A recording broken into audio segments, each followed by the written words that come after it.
after Damian Lillard is back with the Blazers. So we have some big news, breaking news, and this definitely shocked me. I was surprised that Damian Lillard signed with the Blazers because the reports that came out maybe a week or so ago, it seems like I always say, it's never a done deal until it's actually a done deal, right? And we see things that happen. This is also something I always say in this channel also, is that the deals that get done are the deals you don't hear about, right? So we didn't hear any noise or rumors about Damian Lillard going back to Portland. We obviously know he, loved it there and he really didn't want to leave. But we didn't, at least I didn't, really see any rumors Damian Lillard back to Portland. What we did hear was a lot of noise that he was so impressed with the meeting with the Celtics and it just seemed like he was going to go there and all that stuff. So when I saw today that he signed with the Blazers, I was shocked. I did not have Damian Lillard going back to the Blazers on my bingo card. So I was really shocked that it happened. Again, we all knew how much he loved it there and how much he did not want to leave, the first time. So it makes sense why he went back from that standpoint, but still, I was still shocked. So let's talk about Damian Lillard to the Blazers and what this means, for them moving forward. Because I don't know if you remember, but they also picked up Jrue Holiday in the trade that they did with the Celtics recently, where they gave them Anthony Simons. And what's crazy is the Blazers had Jrue Holiday back in 2023 when they traded with the Milwaukee Bucks and gave the Bucks Dame. And then the Blazers gave Jrue Holiday to the Celtics, who essentially just gave him back to them. So now Jrue Holiday is literally back on the Blazers after he was given up from the Blazers to go to the Celtics, right? So a weird coincidence, I guess, right? So not only that, but they also got Robert Williams, who is still on the team, from the from the Celtics. So in a way, the Blazers turned Damian Lillard into Damian Lillard again, Jrue Holiday, and Robert Williams. And I think, if I remember correctly, they got a pick, or they got Toumani Camara. I don't remember if he was drafted yet and they just got the rights to him, or if they got the pick to draft him. I forgot what it was. But regardless, I believe he was part of that deal in some way, shape, or form. So they turned Damian Lillard into those 4 players. It's kind of crazy if you think about it. They got Damian Lillard back and got more for him. It's as if they never lost him. So that is definitely crazy. So obviously Damian Lillard, though, is, rehabbing from his injury and stuff like that. So he's not going to be available next season. So we can take next season out of the picture in terms of what Damian Lillard, will do for the Blazers and stuff like that. I guess he could technically return at some point in the postseason, but I don't think they're going to rush him. So I don't expect to see Damian Lillard there next season. But he signed a 3-year, $42 million deal with the Blazers. Again, I was shocked that it happened just because I didn't see it coming, because we didn't hear any rumblings about him going back there. But I'm not shocked in the sense that we knew how much he loved it there and he did not want to leave the first time. So it definitely makes sense. I am not surprised that he would want to go back. And I don't know that the Blazers... It was weird because towards the end of his tenure with the Blazers, the reports came out that it just felt, and we don't know because we weren't behind the scenes, but it felt like it was kind of rocky a little bit, the relationship. It seemed like, from what we heard, again, we don't know all the information, but from what we heard was that Dame was trying to contend for a championship, and he was like, okay, put some pieces around me and stuff like that. And what the Blazers were doing were drafting younger guys. I think Scoot Henderson was drafted while Dame was still there, if I remember correctly. So it was they were drafting and picking up younger guys who are not on Dame's timeline. And so I didn't see any report that they had a bad relationship after that, but it just seemed like they weren't on the same page and stuff like that. So Again, it just threw me off that Dame went back to the Blazers. But the part that I find very interesting again is that Jrue Holiday is there too. But you also, as I just mentioned, have Scoot Henderson. And Scoot Henderson is a point guard. Jrue Holiday is a point guard. And Damian Lillard, again, not going to be there next year, but he is a point guard too.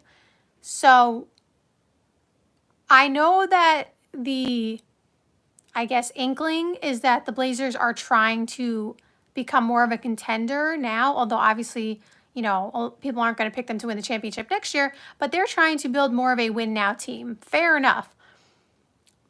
But I don't really understand the logic unless you're just doing this for locker room purposes, because Jrue Holiday, of course, besides being a very good player, is someone you want in your locker room any day of the week, champion on and off the court, like such a good like role model to the younger, you know, guys in the locker room, teach them how to win.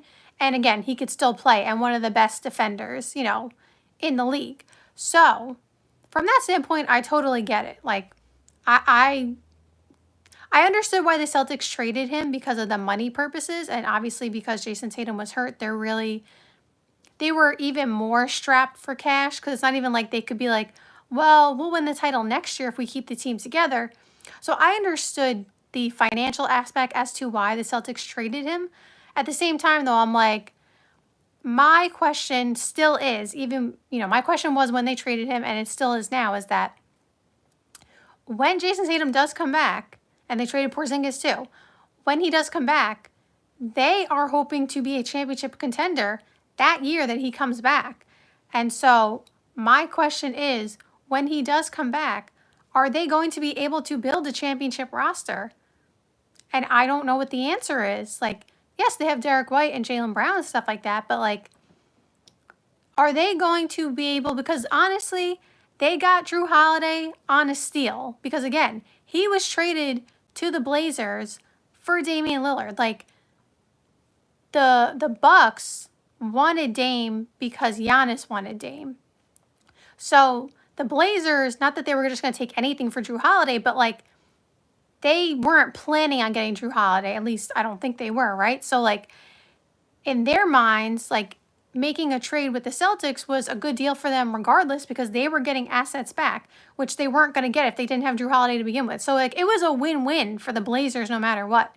So again, not that they were just going to take anything, but like, they knew they were going to, you know, have a benefit to a trade. So the Celtics kind of got lucky in that sense to get Jrue Holiday on a sort of discount in a way, because like, many other teams would not be trading Jrue Holiday. Like, he would not be available most of the time. So I say all that to say, my question about the Celtics still is, I get the financial implications and everything else, but when Jason Tatum comes back, are you going to be able to build a championship contender? Especially because Jaylen Brown and Jason Tatum are going to be on these super, super large contracts. They're going to be taking up a large portion of the cap. So it's not going to get any easier. So that's my only question for that. But going back to the Blazers, they are, like I said, in a good position. So, like I said, I'm a little confused about the Scoot Henderson combo with Jrue Holiday and then with Dame eventually. But if they're looking at it more of like, those guys will play but also mentor the younger guys, then I understand. But like, my whole point is just like, there's only one ball to go around, and like, you can't have, you know, Damian Lillard being the starting point guard when he does return eventually, but then you need Scoot Henderson to have the ball in his hands so he can develop, right? So that's my only like question about that. Like, you got Damian Lillard, who is like the face of the franchise, even still coming back. Like, he's still the face of the Blazers. And then again, Jrue Holiday, I love Jrue Holiday. So I always, you know, love him being on any team. In general, though, the Blazers, again, I don't think they're going to win the championship next year. But with their moves, because let's think about the roster for a second. Scoot Henderson, Jrue Holiday, Shaedon Sharpe. I mean, listen, I think people forgot how good Shaedon Sharpe is. So they have Shaedon Sharpe. Like I said, they still have Robert Williams. His health concerns is, you know, always a thing. But they still do have Robert Williams, who, when healthy, is a really, really, really good center. Like, really good center. Like, the Celtics loved him when he was healthy. It was just the health that was, the problem with him. So you still have Robert Williams. You also have Donovan Clingan. So you have young guys too. Like I said, Tumani Kamara, who had, a pretty good year last year. Denny Avdia, hold on a minute. Denny Avdia is on the roster. Correct me if I'm wrong. I'm pretty positive he's on the roster. And he had a good year last year. He really played well. So I'm not saying they're ready to contend for a championship, but if we think about their roster, it's like, wait a minute. They have a lot of talented guys, and now they have veteran leadership who are, well, Jrue Holiday is a champion. But Robert Williams obviously went to the finals with the Celtics. So now they're starting to build a good mix of young guys and veterans. So I'm kind of liking what they're doing over there. Like, I feel like a lot of people are trying to go the OKC model in a way. Like, obviously that's kind of, well, that's what every team is trying to do because they want to win a championship. But what I mean by that is I feel like a lot of teams are trying to get their 3 or 2 stars who hopefully turn into like a superstar like Shea. Like that's what teams are hoping for. But teams are trying to get their, 2 stars. And then what they're trying to do is just like find their version of, Alex Caruso and Isaiah Hartenstein and stuff like that so that they can build out the roster accordingly and have, players on the roster who are going to defend, have high IQ, bring experience and stuff like that. Because with this CBA, as we always talk about on this channel, it's like impossible to keep everybody together because of all the implications of the second apron. So you're going to have to find somebody like a Jrue Holiday who, again, we all know what Jrue Holiday is, what he does. But on, being 36 or however old he is, you are going to have to, or he's going to be at a sort of discount in a way. So what I mean by that is he's not Jrue Holiday at 29. Fair enough. But Jrue Holiday at 36, I still want him on my team. Just like, Alex Caruso is obviously younger and still in his prime. But I'm just saying, like, teams are going to be looking to kind of just add these, maybe they might be older players who are a little bit past their prime but still are super valuable, in addition to their 2 stars, whoever it may be. So I was really high on Scoot Henderson coming out of that draft. Obviously, he didn't have the best start to his career, in terms of, the numbers he was putting up and, all that stuff. But everybody's timeline is different. Some people develop, it takes a little bit more time and stuff like that. So I'm not giving up on Scoot Henderson. I was high on him coming out of that draft for a reason. Now, of course, like, we can't all get it right all the time. So if he doesn't end up, developing the way that I thought he was going to, that's unfortunate, but I still think he has the potential to get there. I think just, again, like, it just takes time, and sometimes the organization and situation that you go to can, determine in a way how long it takes for you to develop in a way. Because if he goes, let's just say Scoot Henderson went to the Celtics, let's say, at that time when he was drafted, again, I think that was 2023, because that was the Victor Wembanyama draft, so yeah, it had to be 2023. If he goes to the Celtics, obviously he's playing alongside Jason Tatum, Jaylen Brown, and all those players who are obviously really good players, and they were in contention, for a championship. But at the same time, sorry if you ignore that noise, it's the AC, it's making noise. But at the same time, was he going to get any playing time on the Celtics? Maybe not. So, like, every situation, depends on what kind of playing time you get, how you're going to develop and stuff like that. So, somebody said, greetings from Venezuela. Oh, greetings. Hello. Hello. Welcome to the channel. I hope you are enjoying the content. Somebody said Mavericks are going to be a team to watch. It's funny. I was thinking about the Mavericks before I got on this live stream, and I was like, do I think that the Mavericks should plan for the future or contend for right now? And I don't know what the answer is. I know a lot of people are going to say, well, the answer is obvious. You have Kyrie Irving and you have Anthony Davis. You contend right now, and they have Klay Thompson and Derek Lively. That roster, very nice. Very nice. But I think what people are forgetting is Kyrie is coming off an ACL tear. And I know it's awesome to hope and think, and I hope and think, that as soon as he comes back, he is back to Kyrie Irving. But the fact of the matter is, like, it's a really serious injury, and it takes some players, it's faster, some players it takes longer, but it takes time even when you're physically ready, like, your knees, back to the way, it's supposed to be and stuff like that. The mental aspect is tough. Like, if you ever had an injury, like, the mental aspect of getting over, like, can I put all the pressure on that knee? Can I do this? Can I do that? Can also be just as difficult as the physical aspect. But even besides that, let's say he has both of those down pat. He has the physical and the mental side, perfectly fine.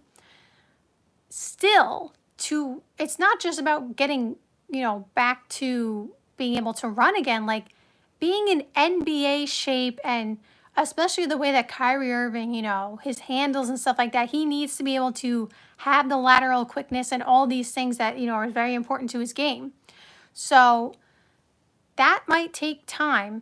And I'm not saying Kyrie's not going to return next season, but I think he even said that he's going to take his time. And so if Kyrie, for some reason, doesn't return next season and he returns the season after, obviously that takes next season off the table, because they're not winning a championship without Kyrie Irving there. Especially after you trade Luka, you have to have Kyrie Irving there. And obviously Anthony Davis, his health concerns, he just had another surgery, I believe. I think it was an eye surgery though, so obviously that's not the same thing as like a knee surgery. But at the same time, like, your eyes are important. Like, you have to be able to see on the floor. And eye surgery could be just as scary, if not scarier. I don't know. Hopefully I don't ever have to have eye surgery. I'm hoping. But, like, having surgery on your eye has to be very scary, because that is literally what you use to see. And to be able to, have accuracy and to hit the rim and stuff like that, you have to see the rim. I know LeBron says he saw 3 rims. Shout out to LeBron on that. But, like, in general, you want to be able to see the basket. So I don't know what the recovery is, the recovery time on his eye surgery. But at the same time, even if it's not his eye, he does have injury concerns. So do we know that Anthony Davis is going to be healthy the whole season? I don't know. Like, I think they have a good roster, but, like, I'm just not sure. Like, I'm not saying they shouldn't try to win. Of course, they're in a good position because you have Cooper Flag. So, like, it's house money, really. If you don't win now, if Cooper Flag turns into the talent that everybody thinks he's going to turn to, at least you have the future as well. I need to see it. I need to see Kyrie healthy, and he's not going to be there at least until, like, March or, like, February. So, like, the first half of the season, he's definitely not going to be there. I need to see it all together. I think it looks really good. I love Derek Lively. Like, Derek Lively can play. But I need to see it all together, and I need everybody to be healthy in order for me to make a determination on, what they're going to do. It's kind of like, in a way, like the Clippers. We talk about the Clippers all the time. We see the Clippers. On paper, the Clippers always look good. But Kawhi's health and something just always happens to go wrong. And I'm obviously not wishing that or hoping that on the Clippers or the Mavericks. I just don't know if I would put my eggs in that basket just yet. So thank you guys so much for watching this live stream. I hope you enjoyed, and see you soon. Bye.